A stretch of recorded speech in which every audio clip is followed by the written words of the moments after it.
دنیا کی آبادی کا تقریباً 2/3 یعنی 5 ارب سے زیادہ لوگ انٹرنیٹ کا استعمال کرتے ہیں۔ انفارمیشن کی بروقت رسائی کے لیے انٹرنیٹ پر چلنے والے سوشل میڈیا کو اس وقت سب سے زیادہ تیز اور مستند سورس بھی سمجھا جاتا ہے۔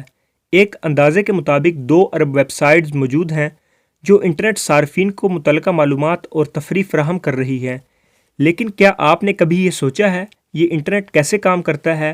یہ اربوں انٹرنیٹ صارفین اور بلین ویب سائٹس آپس میں کس طرح منسلک ہیں؟ انٹرنیٹ کا مالک کون ہے اور کون اس انٹرنیٹ کو کنٹرول کر سکتا ہے؟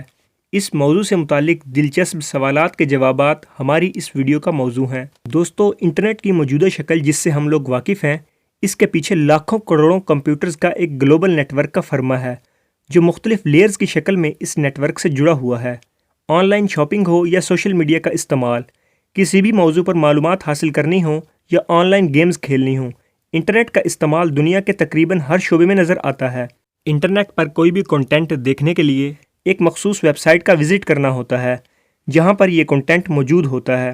ویب سائٹ کا نام کیسے حاصل کیا جاتا ہے، کون ہماری ویب سائٹ کو رجسٹر کرتا ہے، اور انٹرنیٹ پر موجود ویب سائٹس کو کون کنٹرول اور مینیج کرتا ہے، ان سوالات کے جوابات جاننے کے لیے چند بنیادی کنسیپٹس کو جاننا بہت ضروری ہے۔ آپ کی اسکرین پر چلنے والی اس ویڈیو کا ڈیٹا گوگل یا یوٹیوب کے ایک ڈیٹا سینٹر پر محفوظ ہے جو آپ سے ہزاروں کلومیٹر دور ہو سکتا ہے۔ اس ویڈیو ڈیٹا کا اپنے سورس یعنی ڈیٹا سینٹر سے اینڈ یوزر یعنی موبائل یا لیپ ٹاپ اسکرین تک پہنچنے کا طویل سفر نہایت ہی دلچسپ اور ناقابل یقین ہے۔ انٹرنیٹ پر موجود کوئی بھی مواد جب ہم تک پہنچتا ہے تو متعلقہ ڈیٹا سینٹرز کے اندر کسی ڈیٹا سٹوریج ڈیوائس جیسا کہ سالڈ اسٹیٹ ڈرائیو SSD میں محفوظ ہوتا ہے۔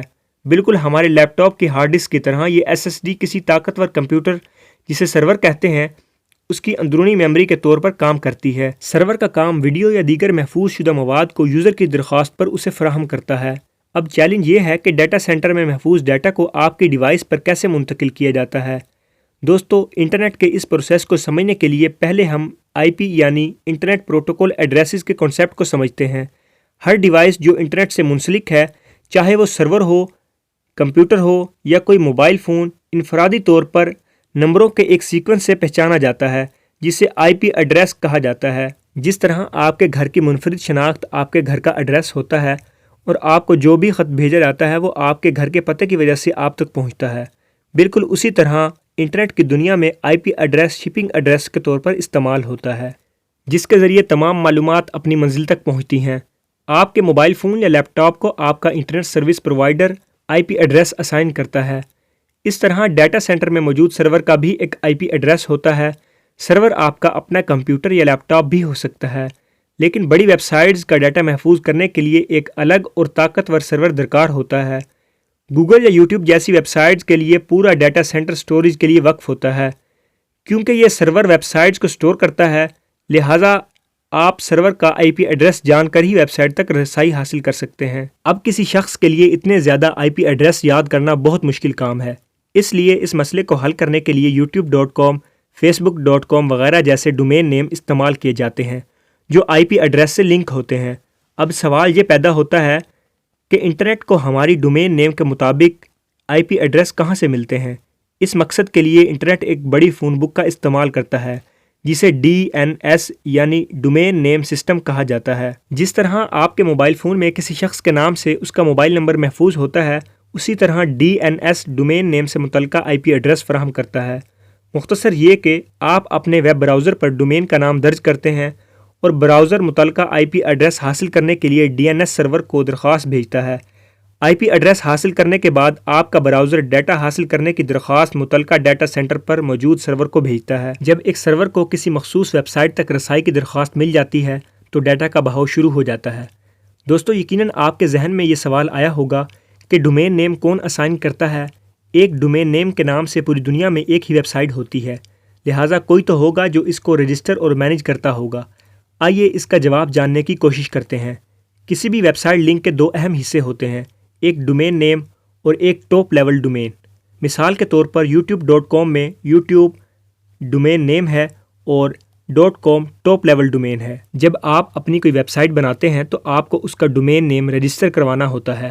اسی طرح ویب سائٹ پر موجود ڈیٹا کو، مواد کو محفوظ کرنے کے لیے ایک ویب سرور بھی درکار ہوتا ہے جس کا ذکر ہم پہلے ہی کر چکے ہیں۔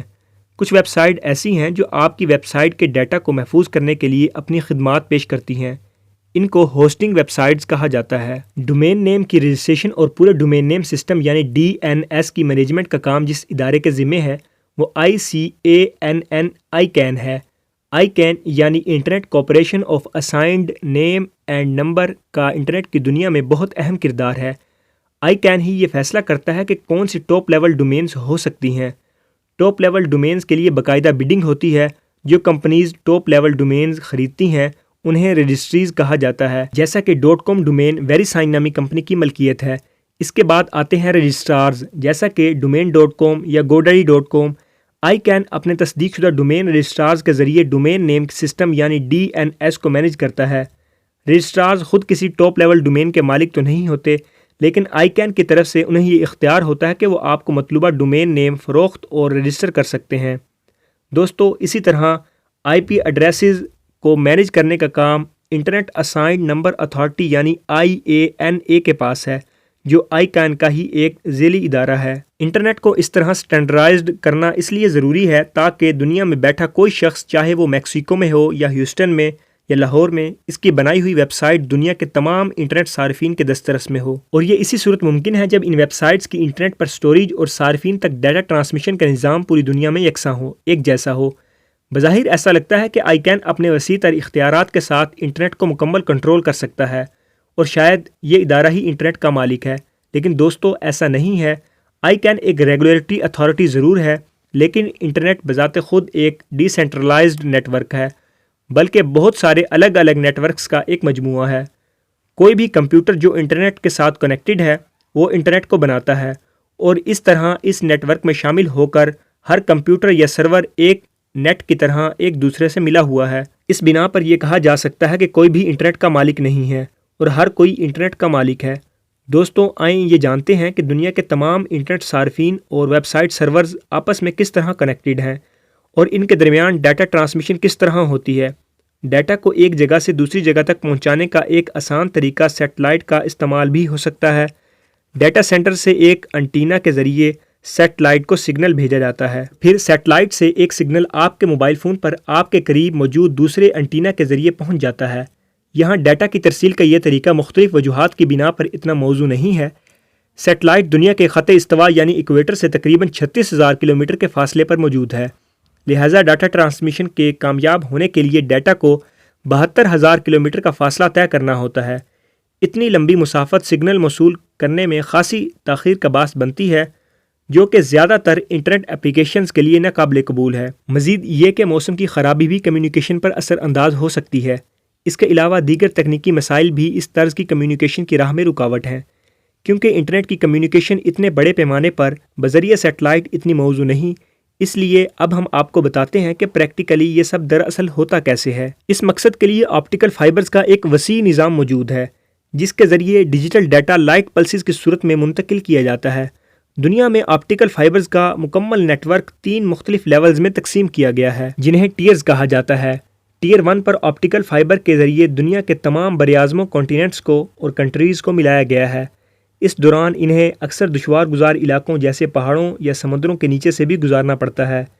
ٹیئر 1 کے مشہور ISPs میں AT&T، NTT، ویریزون اور TATA کمیونیکیشن شامل ہیں۔ اس سے نیچے ملکوں کے اندر مختلف ریاستوں اور صوبوں اور شہروں کو آپس میں ملانے کے لیے ISPs ٹیئر 2 کام کرتے ہیں۔ اس کے بعد ٹیئر 3 ISPs آتے ہیں، جو کہ صرف ایک مخصوص علاقے کے صارفین کو آپس میں ملاتے ہیں اور بیک اینڈ پر ٹیئر 2 اور بالآخر ٹیئر 1 نیٹ ورک سے ملتے ہیں۔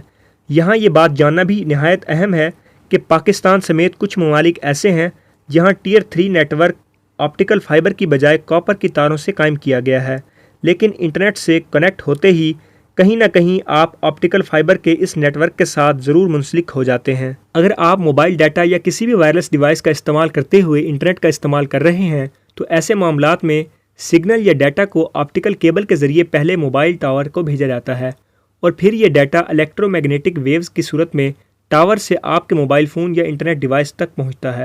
اس طرح ہمارے گھروں میں استعمال ہونے والا وائرلیس راؤٹر بھی کیبل کے ذریعے آنے والے سگنل کو آپ کے موبائل فون یا لیپ ٹاپ تک وائرلیسلی ٹرانسمٹ کرتا ہے۔ یوں دنیا میں موجود تمام انٹرنیٹ صارفین آپٹیکل فائبر کے اس وسیع نیٹ ورک سے کسی نہ کسی طرح جڑے ہوتے ہیں اور اسی نیٹ ورک کے ذریعے ایک دوسرے سے کنیکٹڈ ہوتے ہیں۔ آپٹیکل فائبرز کے ذریعے ڈیٹا کو پیکٹس کی صورت میں بھیجا جاتا ہے اور اس کے لیے مختلف پروٹوکول استعمال ہوتے ہیں۔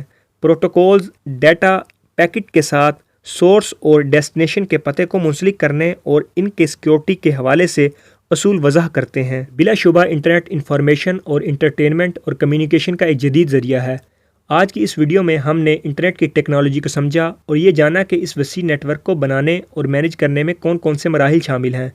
ہم نے یہ بھی دیکھا کہ انٹرنیٹ کے ذریعے کوئی بھی کنٹینٹ کس طرح ہم تک پہنچتا ہے، اور یہ ویڈیو آپ کو کیسی لگی اپنی رائے کمنٹ میں ضرور لکھیں۔ ایسی مزید ویڈیو دیکھنے کے لیے چینل کو سبسکرائب کر لیجئے۔ ملتے ہیں کسی نیکسٹ ویڈیو کے ساتھ، تب تک کے لیے اللہ حافظ۔ Thanks for watching.